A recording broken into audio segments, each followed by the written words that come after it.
know about y'all, but this feels like fate that Caleb Williams will be a Washington Commander. There's a considerable amount of smoke starting to rise. It's been rising for quite some time, actually. I don't want it to be meddlesome, like the owners are telling you, we need Caleb Williams here in DC. But I could see the football people being on the same page when it comes to the thinking. Caleb Williams is demonstrably better than the rest of the quarterbacks in this quarterback class. So there should not be so much disdain around the conversation of should Washington attempt to trade with Chicago for the number one pick.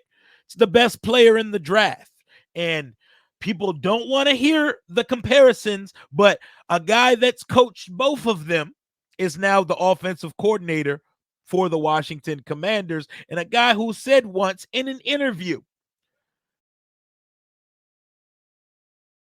I love Caleb Williams. And comparisons to he and Patrick Mahomes, they're eerie. It's very eerie how similar they are as people and as players. These are the words of Cliff Kingsbury, the words from our new offensive coordinator. But it just feels like this is our fate. Dan Snyder's out of the picture, so all possibilities and all positive outcomes are now back on the table for Washington. So put down the PTSD. Oh, we traded for Robert. We should never do it again. Caleb's not Robert. We drafted Haskins and Chase Young. We've taken local guys and they haven't worked out. Once again, Caleb is not Haskins, rest his soul. Caleb is not Chase Young. Caleb is a worker, a student of the game, and an absolute doll. Caleb Williams is the best player of the draft. None of the previous three players I mentioned can say the same things about their draft class or coming in as prospects in this league. So, what would it cost Washington to move up? Because this isn't Washington's jump from 6-2 to draft Robert Griffin.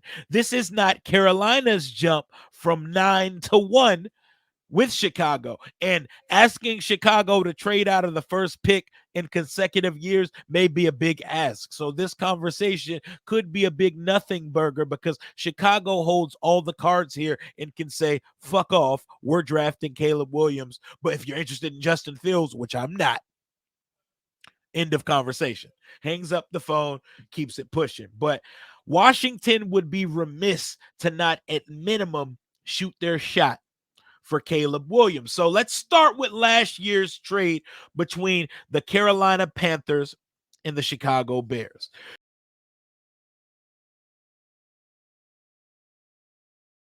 To get the first pick of the draft, the Panthers had to surrender the 2023 ninth overall pick, the 61st overall pick, so a first and a second in 2023, a first and a second, a first rounder in 2024, a 2025 second rounder, and star receiver DJ Moore.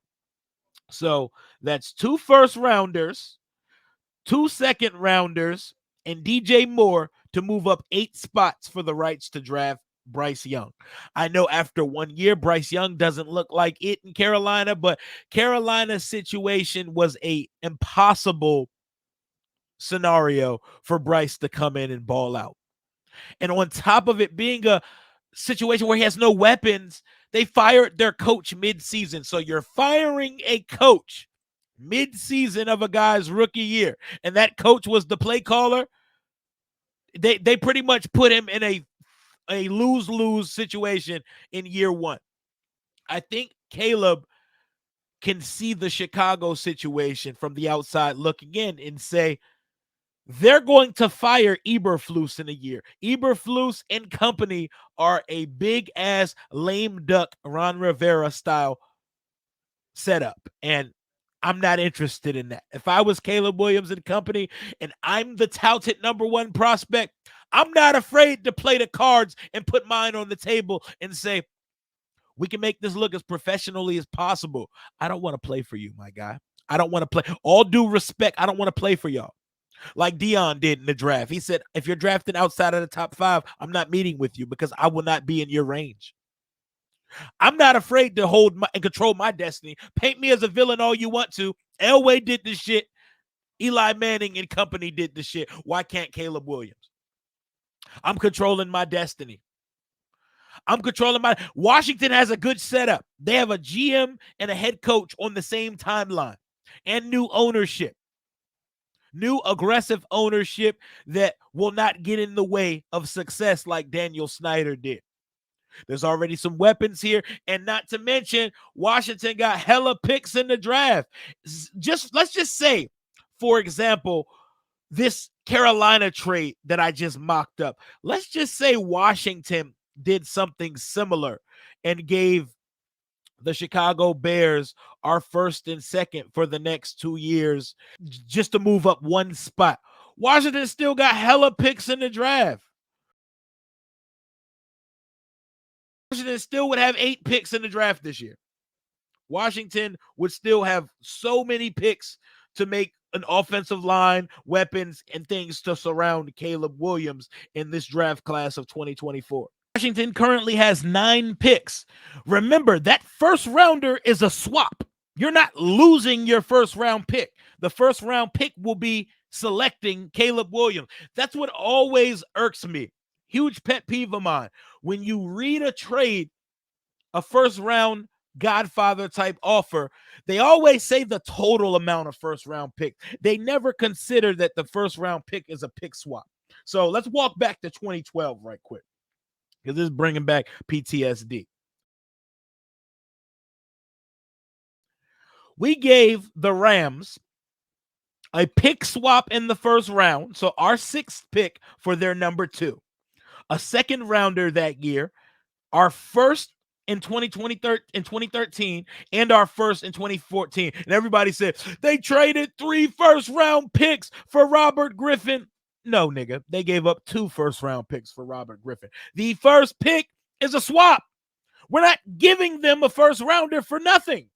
You're swapping first-rounders, and you're trading 2 more first-rounders. We got to stop this dumbass narrative that guys are giving up 3 whole ass free first round picks for 1 quarterback. That's never the case.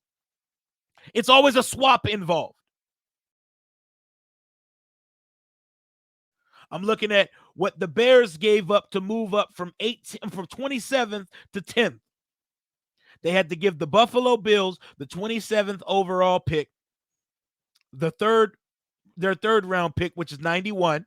And so they gave up an additional first rounder and a third round pick to move up 17 spots to draft the greatest player that we've ever seen and the greatest talent at the position. They took a first rounder, a third rounder, and another first rounder. But is that 2 firsts and a third? No, it's a pick swap, a third rounder, and an additional 1. So 1 first rounder and a third. We need to start reading these draft trades correctly. I'm looking at the last time Chicago passed up a GOAT. They passed up Patrick Mahomes and Deshaun Watson in the 2017 draft. The Bears, for the number 2 pick and the rights to draft Mitchell Trubisky, gave the 49ers the number 3 overall pick, in which they took Solomon Thomas. Bust. 2017 third round pick, number 67. A 2017 fourth round pick, 111, and a third round pick in 2018. So in 2017, Adam Peters, our new GM in the San Francisco 49ers, to trade back 1 spot, they got a third, a fourth, and a third. They didn't get a first. Cut the noise out. They didn't get a first. They swapped a 1 pick. They did a 1 pick first round swap. They got a third, a fourth, and another third for the rights to draft Mitchell Trubisky. These trades, this is the thing that people do not understand. If you hit on the quarterback, the draft capital that you spent does not matter. If Bryce Young had a CJ Stroud type rookie season, nobody would give a flying fuck that they traded DJ Moore and those picks away. No one would care. No one would care. And a trade that would be most relevant to Washington, 49ers, Adam Peters and company, they built a roster so sustainable in San Francisco that they were able to take a huge draft night trade up for Trey Lance, and were able to survive it and still be in NFC championships and still be in Super Bowls. Adam Peters, John Lynch, and the San Francisco 49ers sent their 2021, 2022, and 2023 first round picks, as well as a 2022 third rounder, to the Dolphins so they could jump into the top 3 and ultimately select Trey Lance. So they're coming up from the teens. They're coming up from pick 12 to number 3 to draft a very raw quarterback out of North Dakota State. They gave up their 2021, 22, and 23 first round picks, as well as a 2022 third. Let's put that into actual perspective. They gave up 2 first rounders and a third rounder so they could jump into the top 3 to move up from 12 to 2. It should not cost that much for Washington to move up from 2 to 1, but it should cost more than a typical 1 pick swap, because you got to put a Caleb Williams generational tax on the whole situation. So I'm looking at some of the mocked up trade situations that involve Washington and Chicago. There's already a rapport here. We've already done business, not with Adam Peters in the house, but we've already done business this year. Hey, Chicago, we gifted you a linchpin to your defense. We gifted you an edge rusher that you ended up paying $100 million and being the face of your defense in Montez Sweat. You gave us a second round pick. Hey, big head, you want your second rounder back? You want your second rounder back, because we can do a pick swap in round 1. You can have your second rounder back. You can have pick number 36, right? You can have your second round pick back. You can have Jonathan Allen, because I know you need a defensive tackle. Don't even worry about wasting a pick on one. We'll give you one that's already ready. We'll give you our first this year, pick 2. So you could draft Marvin Harrison Jr. or another quarterback if you like another one. We'll give you one of our 2 second round picks. We'll give you a 5th rounder this year.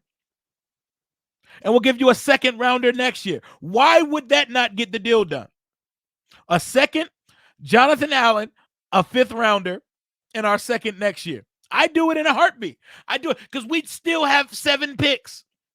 We'd still have 7 picks remaining in this class. We'd still have another second. We still have 2 thirds, a 4th, a 6th, and a 7th. We still have hella picks. So throw out the narrative that if we trade up for Caleb Williams, we're tanking our draft capital for the next 2 years.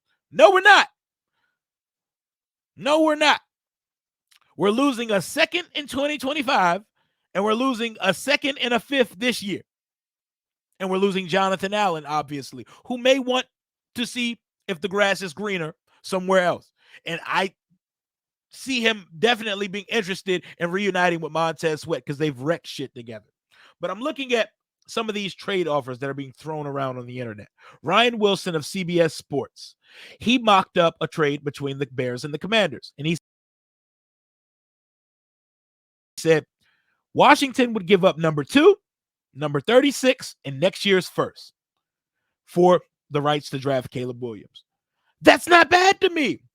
So you're giving up 1 first rounder and 1 second rounder to move up 1 spot. We'd still have 8 picks this year, and we'd have 7 next year. Do it. If you view Caleb as the one, and the rest of the quarterback class does not compare, do it. Why not? Nobody cares the price you pay if you hit on the quarterback. And I think Caleb Williams is one of them ones. But let's get into crazy territory, because I was looking at Just Another Year Chicago's podcast, and he threw out a couple trade scenarios.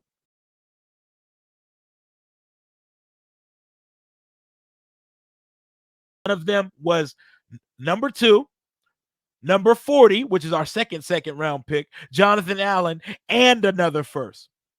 That's when I say, all right, you got a little bit too much dip on your chip. You got a little bit too much dip on your chip. 40 and John Allen and another late round pick this year should get it done. 40 John Allen and another first? Absolutely not. We're doing too much. Bro, it's one pick back. You're still going to get the player that's probably on the top or the second player on your board moving one pick back.